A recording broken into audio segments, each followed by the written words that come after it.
Lazima uendelee na itifaki inayofuata. Wote naomba tusimame kwa sababu ya kumkaribisha Mheshimiwa Dr. Samia Suluhu Hassan, Rais wa Jamhuri ya Muungano wa Tanzania.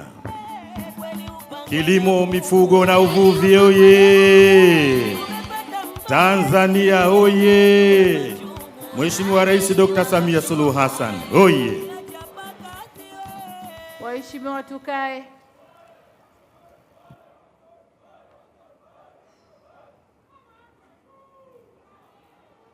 Aya, asanteni vijana wa hamasa, asanteni. Aya, Dodoma oye! Asante sana. Mheshimiwa John Samuel Malecela, Waziri Mkuu mstaafu wa Jamhuri ya Muungano wa Tanzania.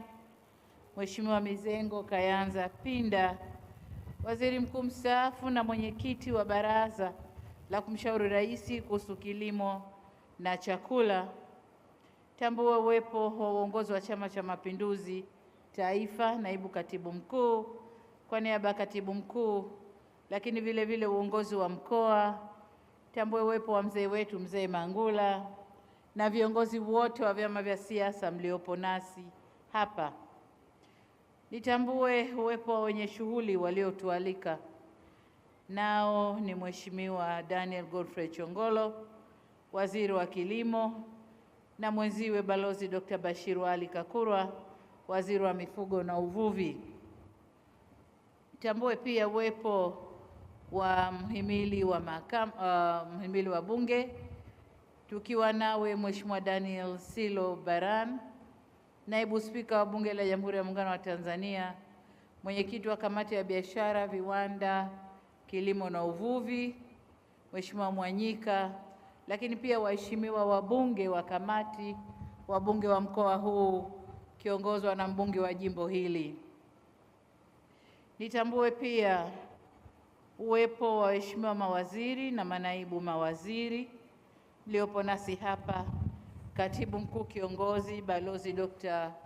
Kusiluka, waheshimiwa mabalozi na wawakilishi wa mashirika ya kimataifa, FAO na wengine wote mlioko hapa, wakuu wa vyombo vya ulinzi na usalama, waheshimiwa wakuu wa mikoa mliopo mkiongozwa na wenyeji wetu kwa maonyesho haya, Mheshimiwa Rosemary Senyamule wa Dodoma na mkuu wa mkoa wa Singida, ndugu yangu Halima Dendegu, tambue na wakuu wa mikoa wengine waliokuja kuunga mkono kama wapo.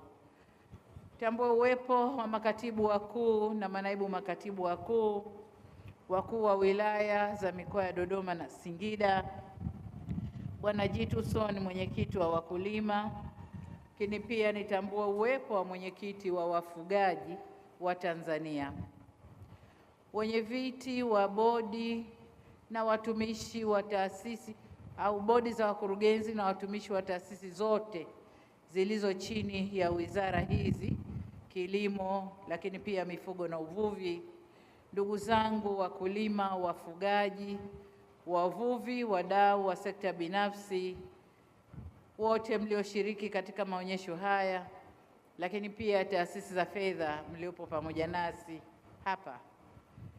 Nitambue kwa heshima kubwa uwepo wa viongozi wetu wa dini, vikundi vya sanaa na burudani, wahamasishaji, ndugu zangu wanahabari, wageni waalikwa, mabibi na mabwana, Jamhuri ya Muungano wa Tanzania,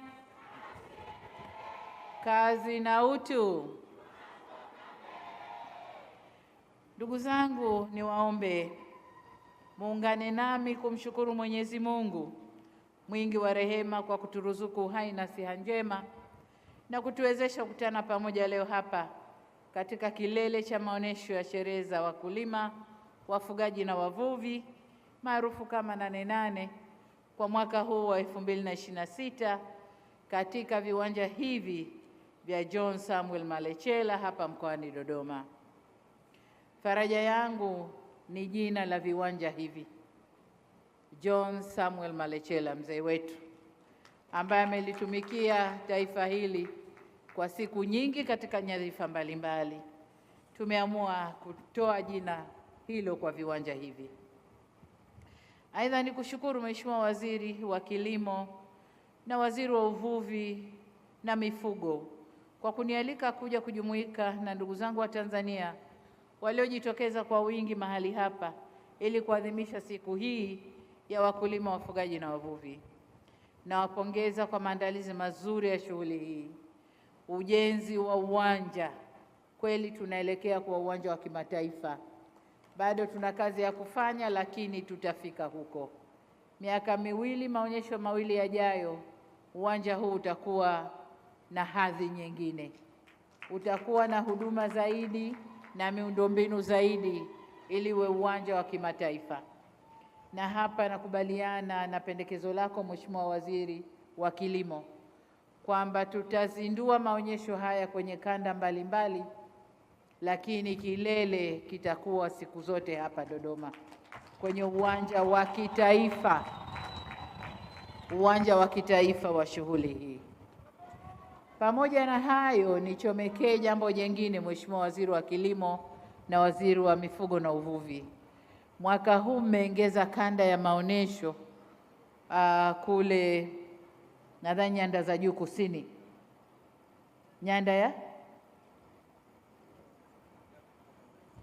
kwa kanda ya Ziwa, kwa sababu ni eneo kubwa, mmeongeza maonyesho. Lakini kanda ya magharibi nayo ni kubwa, kusini mpaka nyanda za juu kusini nayo ni kubwa. Kwa hiyo kwa mwakani niwaombe nayo ikateni mara mbili, sababu kanda ile inatoka Ruvuma mpaka Rukwa na Katavi. Hiyo ni mikoa mingi sana. Ikateni na yenyewe ziwe kanda mbili tofauti. Niwapongeze kwa maandalizi mazuri haya. Kama nilivyosema, uwanja unaendelea kujengwa vizuri na kuweka mazingira zaidi mazuri kwa ajili ya maonesho haya. Wananchi wamekuweko hapa kwa wiki nzima wakijifunza mbinu zenye tija na utaalamu mpya katika kuzalisha, kuhifadhi na kuongeza thamani ya mazao ya kilimo, mifugo na uvuvi, pamoja na kujua masoko au kutambua masoko ya bidhaa hizo. Kipekee nawapongeza wadhamini na washiriki wote wa maonyesho haya ya mwaka huu. Na kila ninapofika mahali hapa huwa pamoja na mambo mengine nafanya tathmini yangu mwenyewe binafsi kwa maonyesho ya mwaka husika na mwaka uliopita. Nataka niseme kwamba mwaka huu mambo ni moto moto. Maonyesho yamefana sana, mpangilio ni mzuri sana, na hongereni mno. Na ni matumaini yangu kwamba mwakani na miaka inayofuata yatakuwa mazuri zaidi. Ndugu viongozi na wananchi wenzangu, kama ilivyo desturi, nilipowasili hapa katika viwanja hivi, nilianza kwa kutembelea baadhi ya mabanda ya maonyesho na kujionea shughuli mbalimbali za uzalishaji katika sekta za kilimo, mifugo na uvuvi. Nimetembelea banda la vijana wabunifu pamoja na banda la kampuni ya mbolea kutoka Urusi na kujionea matumizi ya teknolojia na ubunifu katika kuongeza tija. Nimefurahishwa pia na vijana niliokutana nao ambao wameonyesha uthubutu wa kutumia maarifa na ubunifu kutatua changamoto za uzalishaji katika sekta ya kilimo, mifugo na uvuvi. Kwa ujumla, maonyesho haya tunayoshuhudia ni sehemu tu ya mengi mazuri tulionayo kwa wakulima, wavuvi na wafugaji wetu kote nchini. Katika banda la vijana, nimekutana na vijana wabunifu waliounda drone au ndege nyuki ambayo kazi yake ni kumwagilia au kupulizia mazao. Hii ndege wamefanya wenyewe, lakini chini ya ulezi na mafunzo kutoka shirika la AGRA.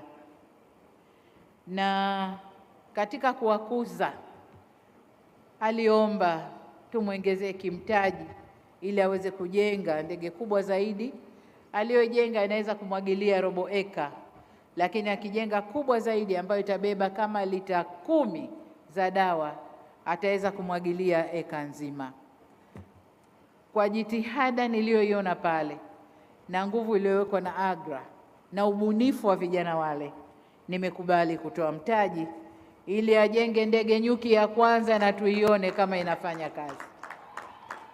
Ikiweza kufanya kazi vizuri, basi serikali itamwongezea na imkuze ajenge nyingi zaidi na vijana wenziwe, ili wakulima sasa badala ya kubeba yale ya mgongoni na kupuliza hivi, warushe ndege nyuki zikapulize mazao. Lakini hapa niwapongeze sana shirika la AGRA kwa kazi kubwa hii walioifanya, lakini vile vile wametimiza miaka 20 ya kufanya kazi nasi hapa Tanzania. Hongereni sana AGRA. Ndugu zangu, tumefikia hatua nzuri. Kazi iliyo mbele yetu ni kuhakikisha kuwa mbinu na taaluma hizi tulizoziona hapa zinamfikia mkulima, mfugaji na mvuvi kule walipo. Tuhakikishe kwamba mambo haya tuliyoyaonesha hapa yanakwenda kumsaidia kuzalisha kwa tija, kupata soko na kuongeza vipato vyao.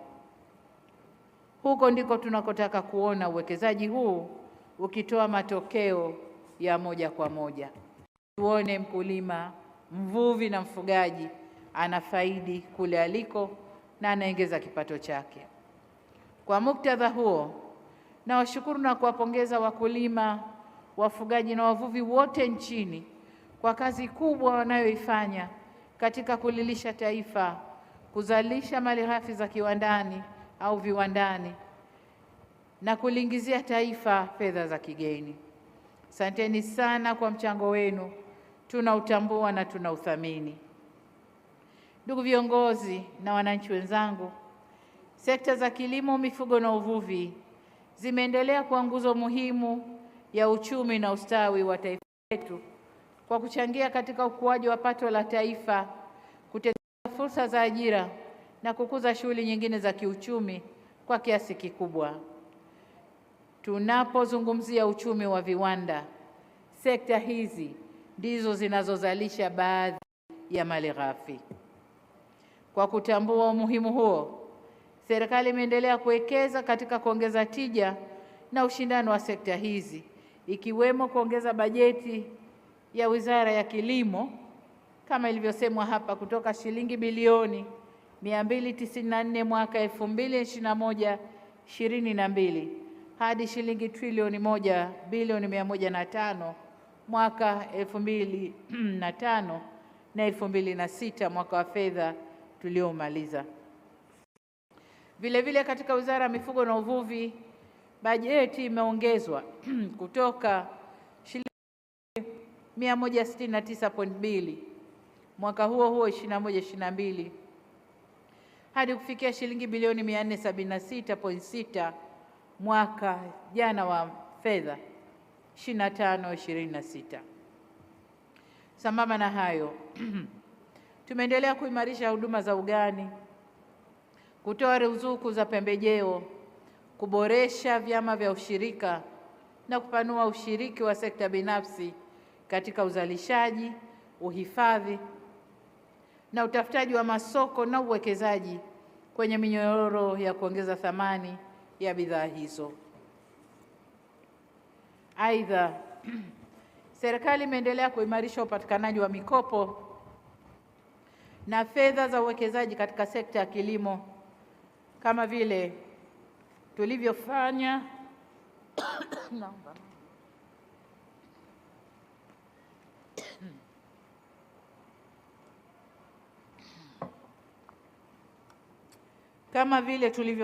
kwa Benki ya Kilimo ya Tanzania.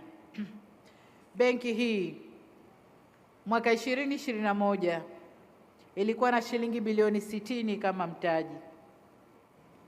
Tumeipa nyongeza ya mtaji mwaka 2021 hadi 25 shilingi bilioni 392 na kufanya jumla ya mtaji kwa benki hii kuwa bilioni 452.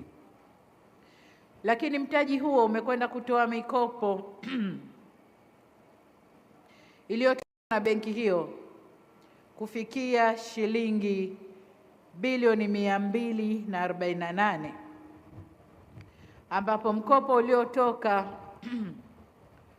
Mkopo uliotolewa katika kipindi cha awamu ya 6 ni shilingi, yaani mkopo uliotoka hadi kufikia 2021 kutoka mwaka 2015 hadi 2021 ni bilioni 248, lakini ndani ya kipindi cha awamu ya 6 tumeshatoa mkopo wa shilingi trilioni 1 bilioni 300, sawa na 84% ya mkopo wote uliotolewa na benki hii. Jumla ya mkopo uliotolewa na benki hii ni shilingi trilioni 1 bilioni 500. Jitihada hizi si za kwetu peke yetu, lakini tumeshirikisha pia wadau wa maendeleo, nao ni JICA na French Development Agency au AFD, ambao nao wametoa shilingi bilioni 661 ndani ya benki hii. Hapa nataka kupongeze sana benki hii kwa kazi nzuri ambayo wameendelea kufanya, lakini pia kutambulika na taasisi za kimataifa kuwa benki bora katika sekta hii ya kilimo. Hatua hizi zimeendelea kuleta matokeo katika maeneo mbalimbali ya uzalishaji, ikiwemo kuongezeka kwa matumizi ya mbolea na mbegu, kwa sababu wakulima wana mtaji, wana fedha ya kutumia. Wameongeza matumizi ya mbolea na mbegu, na vile vile kwa kuwa mbolea hii inatoka kwa ruzuku, nalipa nusu bei ya mbolea. Imeongeza matumizi ya mbolea na mbegu bora, lakini pia imeongeza tija kwenye uzalishaji wa mazao ya chakula, mifugo na uvuvi. Na kama mlivyoona leo, jitihada nyingine tumeshakabidhi bilioni 300 katika benki zile 7 ambazo nazo fedha hizi zinakwenda kumfaidisha mkulima, mvuvi na mfugaji, kuongeza tija na kuongeza uzalishaji na mauzo ya nje na ndani ya nchi. Wahenga walisema ukiona vinaelea ujue vimeundwa. Hatua zilizofikia ni matokeo ya juhudi za pamoja za serikali, wakulima, wafugaji, wavuvi, watafiti, wafanyabiashara, sekta binafsi na wabia wa maendeleo. Juhudi zote hizo ndiyo mafanikio yao haya tunayoyazungumza leo, na hapa nawashukuru na kuwapongeza wote kwa michango yenu katika pato la taifa. Ndugu viongozi na wananchi, jitihada zilizofanyika zimetambuliwa pia na wenzetu wa kimataifa. Taarifa ya mfumo wa kimataifa wa taarifa na tahadhari ya mapema kuhusu chakula na kilimo iliyotolewa na Shirika la Chakula na Kilimo la Umoja wa Mataifa FAO mwaka 2025 ilikadiria uzalishaji wa nafaka ndani ya Tanzania kwa mwaka 2024 kufikia rekodi ya tani milioni 13.9, karibu milioni 14, kutoka takriban tani milioni 11.4 kwa mwaka 2023 na kwa mwaka 2023. Hili ni sawa la 22% ya ongezeko ndani ya mwaka mmoja. Hiyo ni kazi kubwa sana na lazima tujipongeze. Tathmini hii pia inathibitisha kuwa fursa zinazotokana na msimu mzuri wa uzalishaji zinapofungamanishwa na sera bora, upatikanaji wa pembejeo, huduma bora za ugani na jitihada za wananchi, taifa linaweza kupata mavuno makubwa na kwa uhakika zaidi. Vile vile, ripoti ya 5 ya mapitio ya mpango kabambe wa maendeleo ya kilimo Afrika ya mwaka 2025 iliwasilishwa katika mkutano wa Umoja wa Afrika mwezi Februari mwaka huu, imeitambua Tanzania kwa uwajibikaji, matumizi ya takwimu katika mipango pamoja na ushiriki wa vijana na wanawake katika minyororo ya thamani ya mazao ya kilimo. Mwaka 2014 Umoja wa Afrika, African Union, ulikutana kule Malabo nchini Guinea na kukubaliana kwamba ndani ya kipindi cha miaka 10 ifikapo mwaka 2025 nchi za Afrika ziwe zimetoa au zimekuza sekta ya kilimo hadi kufikia 10%. Katika tathmini iliyofanyika mwaka jana 2025, shirika linalosimamia shughuli hii limeipa Tanzania 7.01 kati ya 10%. Ingawa hatukutimiza 10% mwaka jana, lakini tuko mbioni, tunaikimbilia 9.40 ambayo ni kiwango cha chini kilichowekwa ili nchi ihesabike kuwa katika kasi inayotakiwa kufikia malengo ya azimio la Malabo. Na tathmini ya mwaka jana imetoa muda zaidi kwa nchi zetu kuifikia 10%. Nina hakika kwa kasi tunayokwenda nayo hadi mwakani Tanzania tutafikia 9.4 na tutaingia kwenye nchi ambazo zinatambuliwa kwa maendeleo ya kilimo. Ripoti hiyo pia imeonyesha maeneo yanayohitaji kuwekewa nguvu zaidi, yakiwemo kuongeza tija, kuwekeza zaidi kwenye utafiti na teknolojia, kupunguza upotevu baada ya mavuno, kukuza lishe na kuongeza upatikanaji wa fedha kwenye sekta hizi. Sasa maeneo yaliyoainishwa kwa kiasi kikubwa serikali yetu tunaendelea kuyafanyia kazi, na ndio maana nasema miaka 2 ijayo Tanzania tutafikia kile kiwango cha chini cha 9.4 kilichowekwa. Ndugu wananchi, takumbuka pia kwamba nilipotembelea maonesho haya mwaka jana, nilisisitiza kuimarishwa kwa huduma za ugani nchini ili ziwafikie wakulima wengi na kwa ufanisi zaidi. Nafurahi kwamba sasa tumefikia hatua ya kuanzishwa kwa Wakala wa Taifa wa Huduma za Ugani za Kilimo, kwa ufupi NAESA, ulioanza kazi mwezi Julai mwaka huu, na tayari leo nimezindua na kukabidhi magari 48 kwa awamu ya kwanza yatakayokwenda kutumika katika kufanikisha utekelezaji wa majukumu ya wakala huu. Aidha, nimezindua matrekta kwa ajili ya vyama vya ushirika. Mtakumbuka pia kwamba nilitoa ahadi ya kuanzisha vituo vya zana za kilimo katika zoni tutakazozitambua ndani ya Tanzania nzima.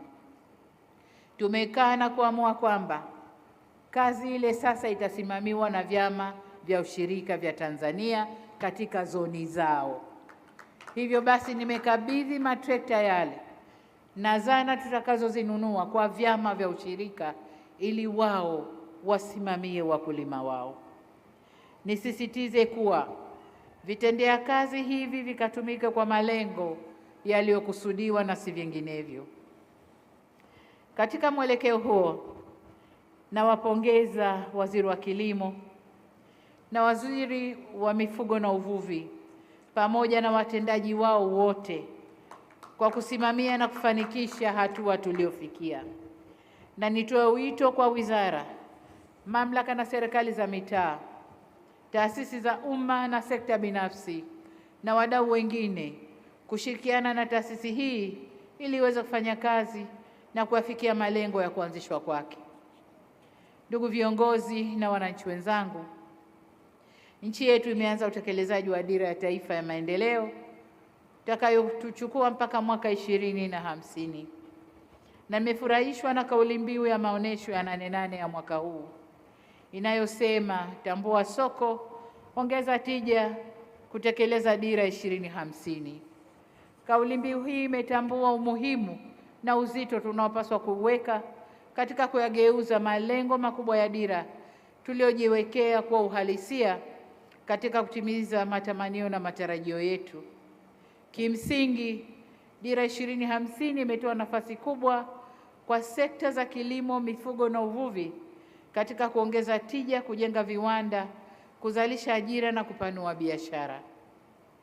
Ni dhahiri kuwa kutambua soko kunaongeza tija, na mfano tunao hapa Tanzania. Tulipolitambua na tukawa na soko la uhakika la tumbaku, tumewekeza nguvu kwenye sekta hiyo na tumeweza kuzalisha tumbaku kwa kiasi kikubwa. Tulipolitambua soko la kahawa, tumeweza kuongeza tija katika uzalishaji wa zao la kahawa.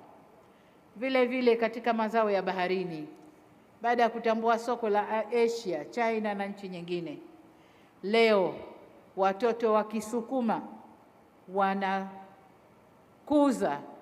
na kufuga majongoo ya baharini. Majongoo ya baharini yalikuwa ni kwa watu wa pwani, watu wa baharini. Leo watoto wa Kisukuma na Kikuria wote wanafuga mazao ya baharini.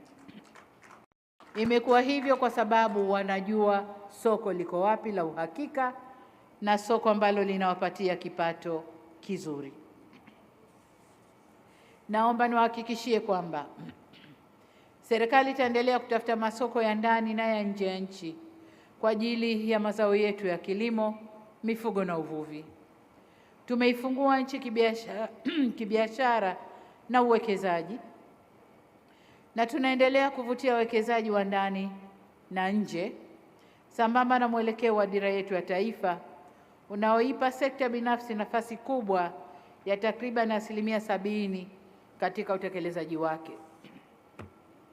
Ndugu zangu, napoelekea kuhitimisha hotuba yangu, sasa najielekeza katika kutoa maelekezo yafuatayo. Maelekezo la kwanza nimeshalitoa, la kuongeza kanda za maonesho, lakini la pili, wizara hizi mbili zishirikiane na Wizara ya Tawala za Mikoa na Serikali za Mitaa kuhakikisha kama ilivyoeleza Wakala wa Huduma za Ugani unatekeleza majukumu yake kwa tija, ufanisi, ikiwemo kuimarisha dhana ya ugatuaji wa madaraka, yani D/D. Kwa maana nyingine, nataka shughuli zitakazotekelezwa na wakala huu ziwe sehemu za mifumo ya mamlaka ya serikali za mitaa katika ngazi zote, na ndipo watakapoweza kutekeleza majukumu yao. Vinginevyo TAMISEMI watasema hatusiki na nyinyi, watahusika moja kwa moja makao makuu na watashindwa kuwafikia vyema wale tunaowalenga.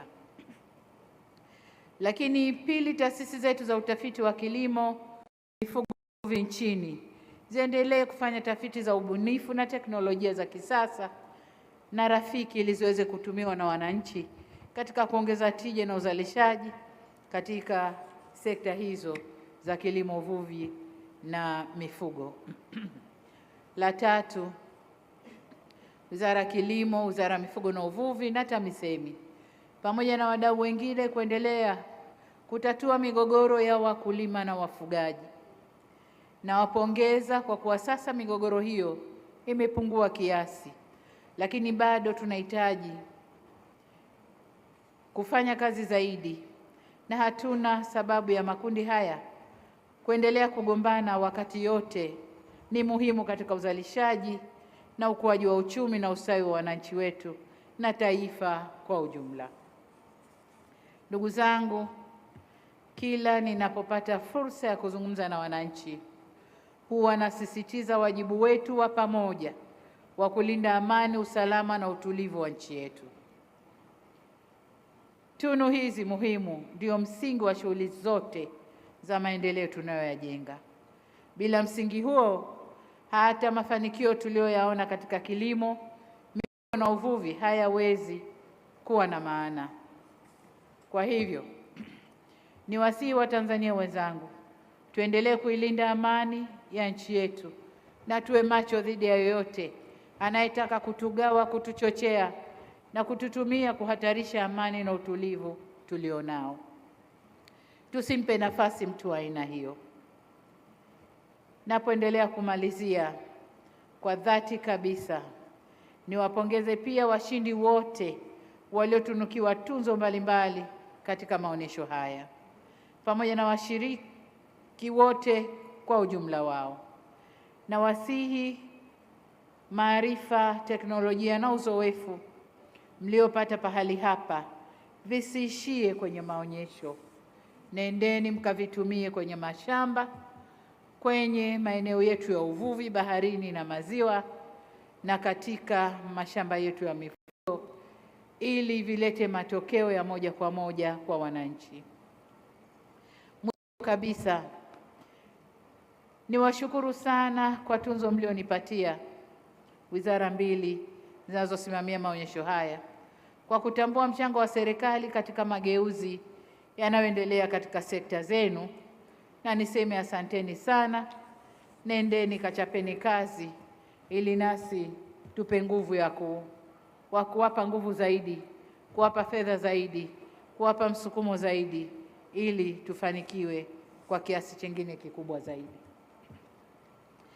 Tuzo hii si yangu peke yangu ni yetu sote, kama ambavyo nimekuwa nikisema mara kwa mara kuwa mimi ni mwongoza njia tu, lakini mafanikio tunayoyaona yanatokana na kazi kubwa ya pamoja zinazofanywa na sekta mbili hizi, lakini wakulima wenyewe, wavuvi na wafugaji wenyewe, na wadau wa maendeleo na washirika wa maendeleo. Hivyo ninyi nyote mnastahili tuzo hii kwa juhudi zenu ambazo zimewezesha sekta hizi kupiga hatua. Baada ya kusema haya, sasa nitamke rasmi kwa maonesho ya kilimo, mifugo, uvuvi na sherehe za Nane Nane kitaifa na kimataifa kwa mwaka huu 2026 yaliyofanyika katika viwanja vya Dr. John Samuel Malecela jijini Dodoma sasa yamefungwa rasmi.